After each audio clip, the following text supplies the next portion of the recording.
and welcome back to the channel. My name is Adriana Bucci and this is Let's Get Your Shift Together. Today's video is I'm gonna tell you the entire trigger warning. The entire video is a trigger warning because it is all about death. So you have been trigger warned. In this video, I'm going to be talking about when you are in the situation where you're either very low contact or no contact with your family and a family member dies. And this is not the narcissist who dies, it's another family member. I'll do another video about when the narcissist dies in a future episode. So something that can make going no contact very difficult is the whole concept of what if somebody in the family dies? Then, it's just going to be kind of weird about the funeral and all that kind of stuff, like what's going to happen. So I just want you to understand there is absolutely no wrong or right thing to do in terms of whether to go or to not go to the funeral. So here are some things to really just consider if this situation is either currently happening right now or you are worried about it happening in the future, because inevitably we are all going to die one day. So maybe it's an expected death, maybe it's a sudden and unexpected death. Regardless, it's just not going to be a good time either way, obviously, because on top of the grief, initially, you have to deal with this clown who is just going to make the whole thing about themselves. So there's that aspect that just makes grieving so much more difficult. And I will talk about what to expect if you do go to the funeral or what to expect if you don't go to the funeral, and some tips on how to handle both scenarios.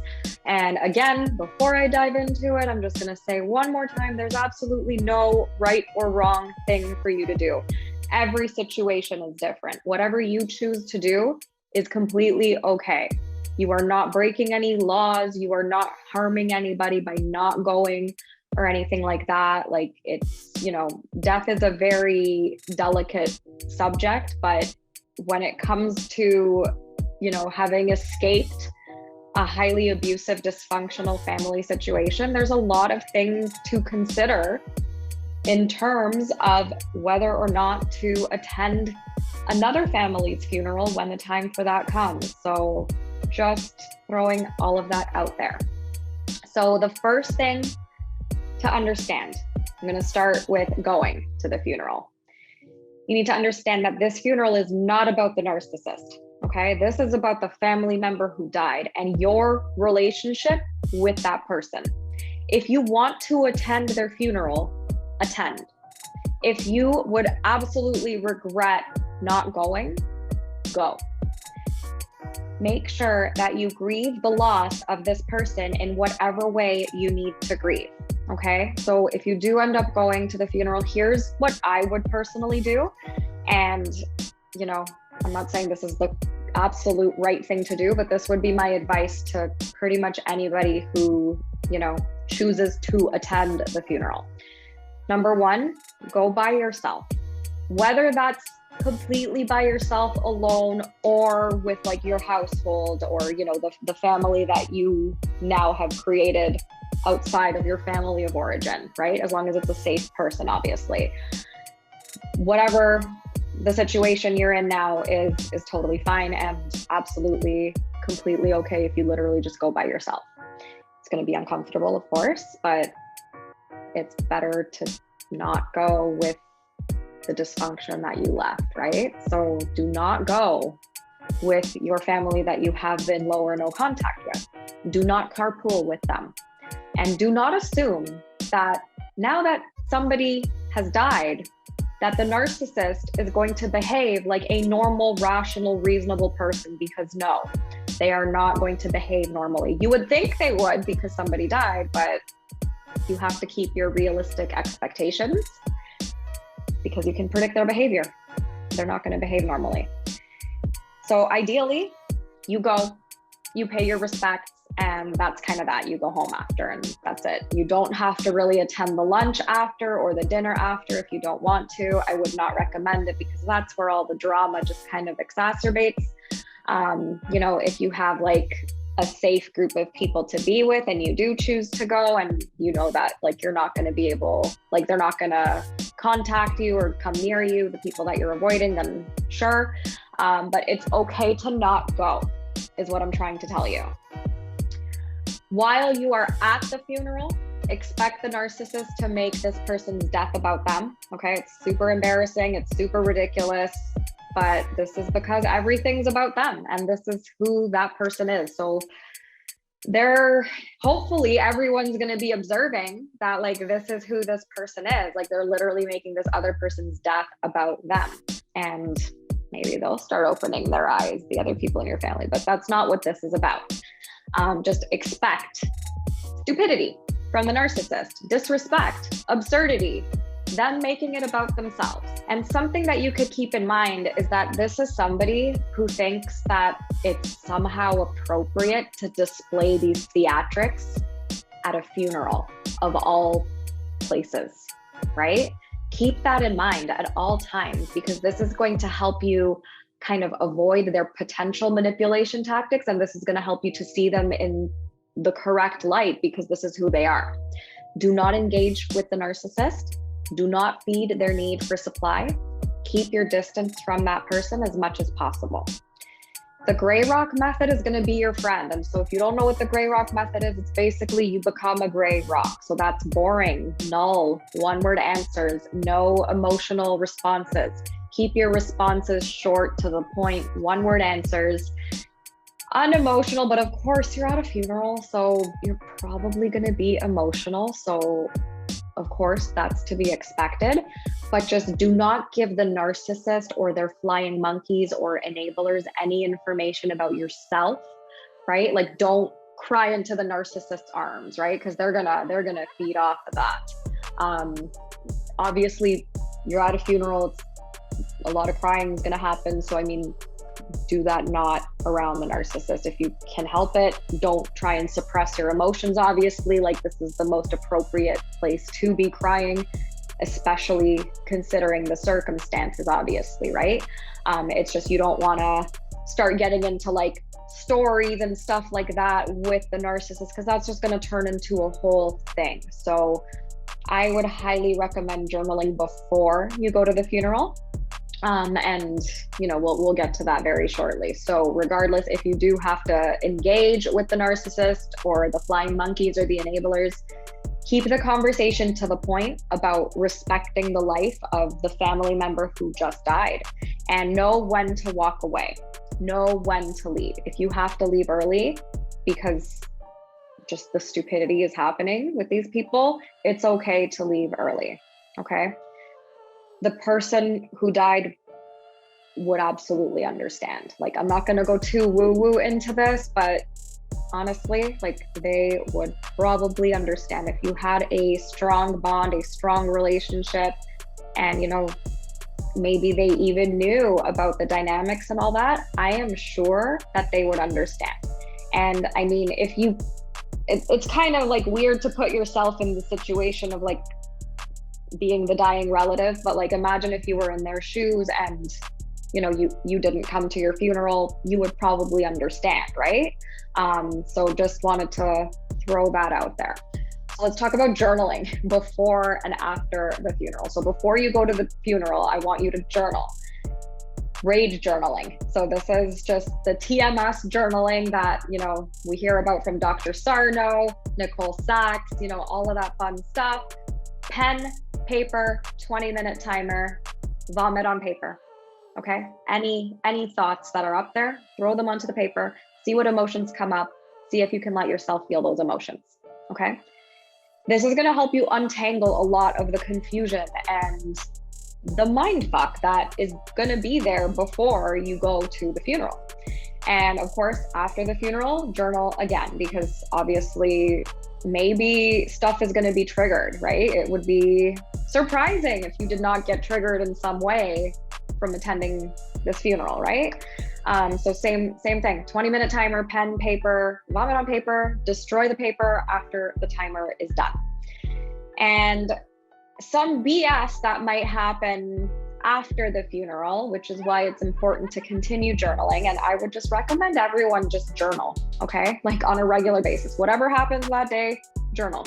Whether like different contexts too, like it doesn't have to be about the funeral or whatever, just in general. If you're trying to heal from narcissistic abuse, Journaling is such a great way to get those emotions up and out. And it's going to give you so much clarity. It's just, before you start doing it, you might have all these questions of, well, I don't understand how that's going to work, or I can just think about it and it's going to be okay. No, trust me. Pen, paper, magic happens when the words get released from your thoughts onto something tangible, whether it's on a screen or on a paper. Just make sure you're destroying or deleting the document afterwards. That's going to be the type of journaling that's going to be really, really helpful for your healing journey. And so after the funeral, because I got distracted from talking about journaling there, some of the BS that might happen, like the rumors that might be spread about you by the narcissist, you didn't stay long enough, so therefore you didn't love that person enough, or you didn't care about the person who died because you didn't come to the lunch after, or you didn't talk to everybody from the family. So what kind of a horrible person are you? Or you might even get love bombed with like these promises of being one big happy family again and all that kind of stuff. Whatever it is that the narcissist says, whether it's to your face, behind your back, and you're hearing it like after the fact, take it with a grain of salt or a mountain of salt, honestly, because they like, let's unpack this like very realistically, okay? It doesn't take a rocket scientist to know that you're grieving, right? So they know you're grieving already because this person passed away. And now they're literally trying to rub some salt in that wound even more so that you can react and they will get their supply that way, okay? And that's messed up because this is not that there's actually something wrong with you. This is the narcissist trying to use words as weapons to provoke you into an emotional response because narcissists just love having control and power over people at a funeral.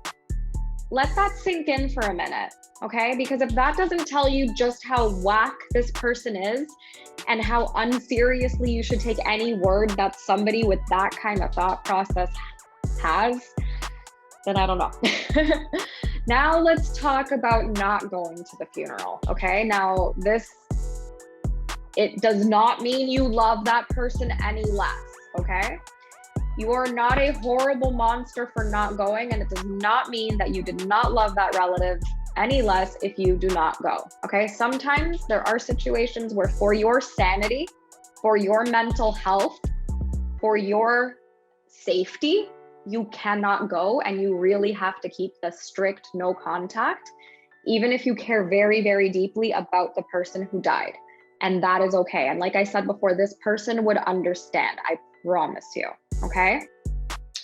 Any guilt or regret that you might feel would be completely normal. Like it would be weird if you were happy about not going, like you're a normal person who has empathy, who has emotions. So absolutely, you're gonna feel awful about this, and that's okay.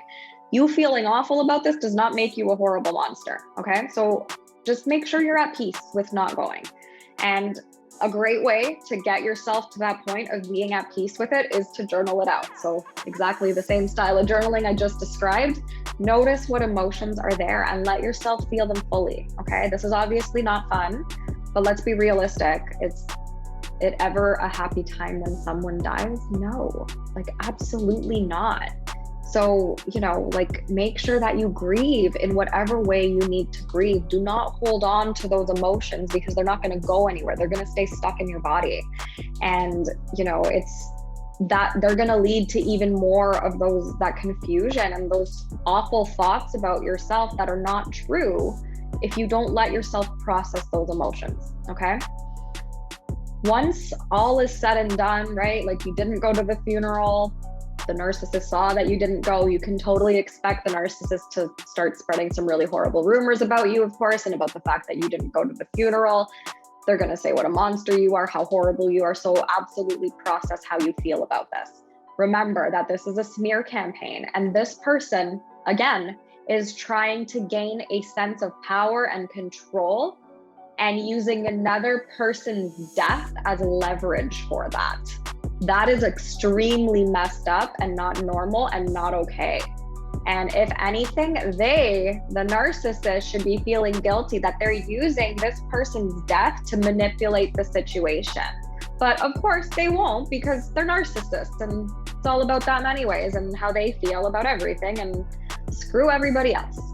So I hope this video has been helpful and has given you a perspective on what to do when this kind of thing happens, because it is inevitable. Like everyone's going to die one day.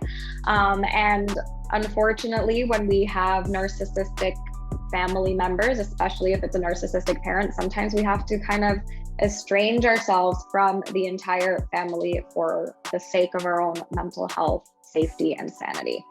And there's nothing wrong with that.